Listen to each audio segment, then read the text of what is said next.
जयतु भारतम जयतु संस्कृतम। दोस्तों welcome back to another video. हम पढ़ रहे हैं बाल विकास। बाल विकास में आज हम विकास को प्रभावित करने वाले कारक पढ़ेंगे। तो विकास को प्रभावित करने वाले कारक वंशानुक्रम, वातावरण, विद्यालय, मनोविज्ञान, भौगोलिक, सामाजिक, सांस्कृतिक, जनसंचार के माध्यम, ये सभी क्या करते हैं, बाल विकास को प्रभावित करते हैं। अब वंशानुक्रम किस तरह से बाल विकास को प्रभावित करता है? जब पीढ़ी दर पीढ़ी आनुवांशिक लक्षण संतान में दिखाई देते हैं, अर्थात माता पिता के लक्षण संतान में दिखाई देते हैं, तो उसे वंशानुक्रम कहते हैं। ठीक है, वंशानुक्रम को प्रभावित करने वाले कारक बुद्धि, शारीरिक, मानसिक, अंतःस्रावी ग्रंथियां, स्नायु मंडल, शारीरिक दोष, परिपक्वता। ठीक है, तो वंशानुक्रम के नियम। वंशानुक्रम के नियम, समानता का नियम, इसके प्रवर्तक सोरेनसन है। जब संतान माता पिता के समान होती है, जैसा पैदा हुआ भी कहा जाता है।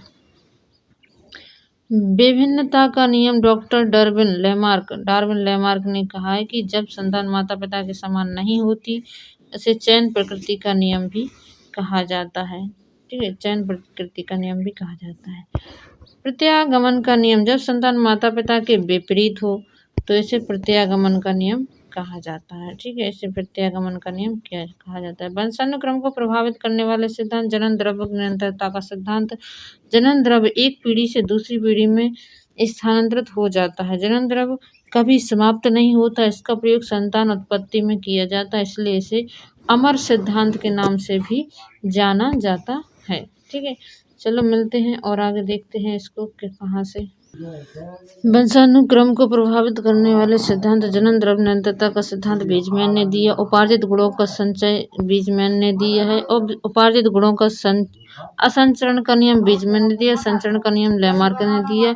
जीव सांख्यिकी का सिद्धांत गाल्टन ने दिया। और विकासवाद का सिद्धांत डार्विन ने दिया। संक्रमण का सिद्धांत मेंडल ने दिया। तो पढ़ते हैं नंबर दूसरा, उपार्जित गुणों का असंचरण सिद्धांत। इसके प्रवर्तक बीजमैन है। बीजमैन के अनुसार संतान में माता पिता के जन्मजात लक्षण दिखाई देते हैं, जबकि अगली पीढ़ी में उपार्जित लक्षण दिखाई नहीं देते हैं, क्योंकि बीजमैन ने लगातार 10 पीढ़ियों तक चूहे की पूंछ काटी और अगली पीढ़ी में पुनः चूहे की पूंछ का आ जाना, लेकिन उपार्जित लक्षण स्थानांतरित नहीं होते हैं। महिलाओं के द्वारा नाक कान को छेदना, लेकिन अगली पीढ़ी में दिखाई नहीं देना, ये क्या है? उपार्जित गुणों का असंचरण है। ठीक है, अब पढ़ते हैं उपार्जित गुणों का संचरण। यह सिद्धांत लेमार्क ने दिया है।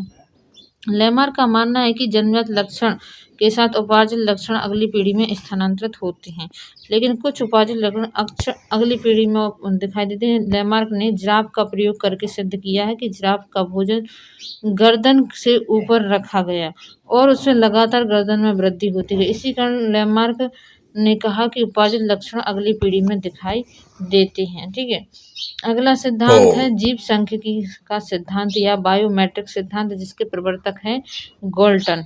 जब संतान में माता पिता और पूर्वजों के लक्षण दिखाई देते हैं तो उसे जीव सांख्यिकी सिद्धांत कहते हैं। ठीक है, ऐसे संतान में 100% गुण है तो 50% माता के और 50% पिता के, और उनके माता पिता के पिता के 25%, उनके माता पिता के 25%, फिर उनके दादा दादी की, फिर उनके दादा दादी की, इस तरह से 25%, 15%, 12.5% ऐसे लक्षण आते रहते हैं। ठीक है, अगला है विकासवाद का सिद्धांत। तो डार्विन के अनुसार बालक बालिकाओं में माता पिता के लक्षण दिखाई देते हैं, इसे विज्ञान का विकासवाद सिद्धांत कहा जाता है।